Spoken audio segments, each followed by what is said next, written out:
ஆண்டவர் உலக இரட்சகர் இயேசு கிறிஸ்துவின் நாமத்தினாலே அன்பின் வாழ்த்துக்களை தெரியப்படுத்திக் கொள்கிறோம். இந்த 8வது மாதம் 5ஆம் தேதி திங்கட்கிழமை காலை பொழுதிலே அனுதின கண்மலை நிகழ்ச்சியின் வாயிலும் சந்திப்பதிலே கர்த்தருக்குள்ளாய் மகிழ்ச்சி அடைகிற கர்த்தர் தாமே உங்கள் ஒவ்வொருவரையும் ஆசீர்வதிப்பாராக. இந்த நாளுடைய தியானத்திற்காக நான் ஒரு வசனத்தை வாசிப்போம். அப்போஸ்தலனாகிய யோவான் எழுதிய 1ஆம் நிருபம் 2ஆம் அதிகாரம் 7வது வசனத்தை நான் வாசிக்க கேட்போம். சகோதரரே, நான் உங்களுக்கு புதிய கற்பனையை அல்ல, ஆதி முதல் நீங்கள் பெற்றிருக்கிற பழைய கற்பனையை எழுதுகிறேன். அந்த பழைய கற்பனையை நீங்கள் ஆதி முதல் கேட்டிருக்கிற வசனம் தானே. கர்த்தருடைய நாமம் மகிமைப்படுவதாக. அங்கே அப்போஸ்தலனாகிய யோவான் தேவனுடைய ஜனங்களுக்கு எழுதும்போது நான் பழைய கற்பனை எழுதுகிறேன். அந்த கற்பனை எது அப்படின்னா தேவன் எழுதினது. அப்போ நம்முடைய ஆண்டவர் எப்படிப்பட்டவர் அப்படின்னா நமக்காக எழுதுகிறவர். கர்த்தருடைய நாமம் உயர்த்தப்படுவதாக. எவ்வளவு அன்புள்ள தேவன் என்பதை நாம் இந்த வேத வசனங்களில் இருந்து கண்டுகொள்ளலாம். யோவான் அப்படின்னா அப்படி சொன்னாலே அவனுக்கு பேரே அன்பின் சீசன். இயேசுவின் மார்பிலே சாய்ந்து கொண்டிருந்த ஒரு மனிதர். அவருடைய அன்பை உணர்ந்து சொல்லுகிறான். அவர் சொன்ன கற்பனைகளை தான் நான் திரும்ப எழுதுகிறேன்.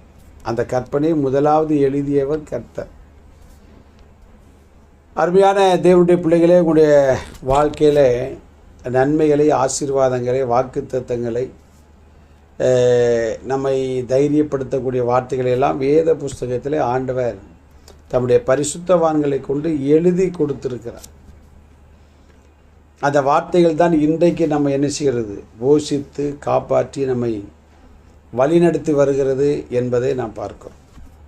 என்னை தேற்று யாராவது ஒரு ஆள் கடிதம் போட்டால் நமக்கு தூர தேசத்திலிருந்து வரும் நற்செய்தி விடாய்த்த ஆத்துமாக்களுக்கு அது எப்படி இருக்குமா, குளிர்ந்த நீரை போல இருக்கும். அதே போல தான் நம்ம கஷ்டப்படும் போது, வேதனைப்படும் பொழுது, மன வருத்தங்கள் ஏற்படும் பொழுது, மன கலக்கங்கள் வரும் பொழுது, என்ன செய்வதென்று நாம் திகைக்கும் பொழுதெல்லாம் நமக்கு ஒருவர் எழுதி கொடுத்துருக்கிறார். 66 புஸ்தகத்தை நமக்கு எழுதி கொடுத்துருக்கிறார்.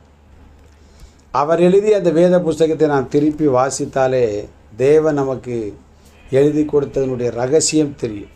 நம்ம எத்தனையோ மனிதருடைய வார்த்தைகளை கேட்டோ வாட்ஸ்அப்பில் பார்த்தோ மனம் குழம்பி போயிருக்கலாம். ஒருவேளை அவர்கள் எழுத்து வடிவில் கொடுத்துருக்கலாம், இல்லை அவர்கள் வாய்ஸ் மெசேஜில் கொடுத்துருக்கலாம், இல்லை வீடியோ காலில் உங்கள்கிட்ட உங்களை மனதை படும்படியான வார்த்தைகளை பேசியிருக்கலாம்.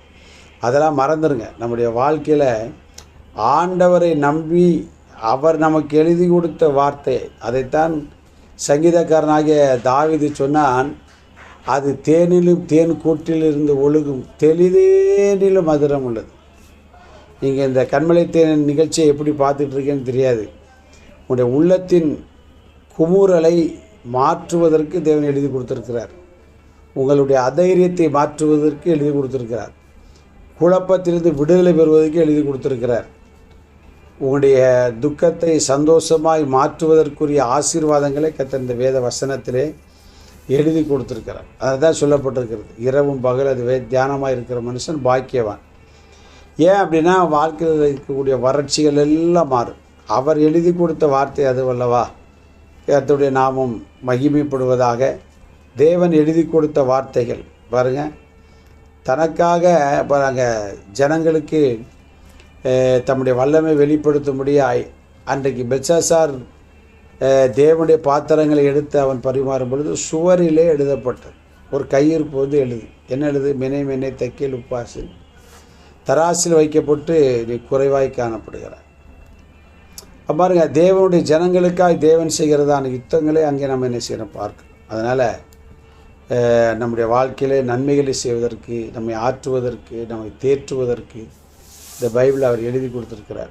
அப்படி தான் சொல்லப்பட்டிருக்கிறது. யாத்திரா 32ஆம் அதிகாரத்தினுடைய 16ஆம் வசனம் அவ்விதமாய் சொல்லுகிறது. வாசிக்க கேட்போம். அந்த பலகைகள் தேவனால் செய்யப்பட்டதையும், பலகை தேவனால் செய்யப்பட்டது, அவைகளிலே பதிந்த எழுத்து தேவனால் எழுதப்பட்டது. அப்போ இந்த பைபிள் தேவனால் எழுதப்பட்டது. அதனால் இந்த வானம் பூமி ஒழிந்து போனால் இந்த வார்த்தை மறையாது.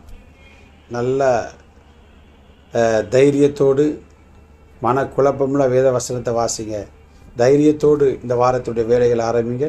கர்த்தர் உங்கள் ஒவ்வொருவரோடு கூட இருப்பதாக. நல்ல பிதாவே, நீர் எழுதி கொடுத்த வேத வசனங்களுக்காக ஸ்தோத்திரம். எங்களுக்காகவே கொடுத்துருக்கு. இந்த வார்த்தைகள் மூலமாய் இது நம்முடைய பிள்ளைகள் வாசிக்கும் போது ஆற்றி தேற்றி தைரியப்படுத்தி உடைய நாமத்தை மகிமைப்படுத்த போகிறபடினாலே ஸ்தோத்திரம். இயேசு நிமித்த ஜெபங்கேறி நல்ல பிதாவே, ஆமென். God bless you.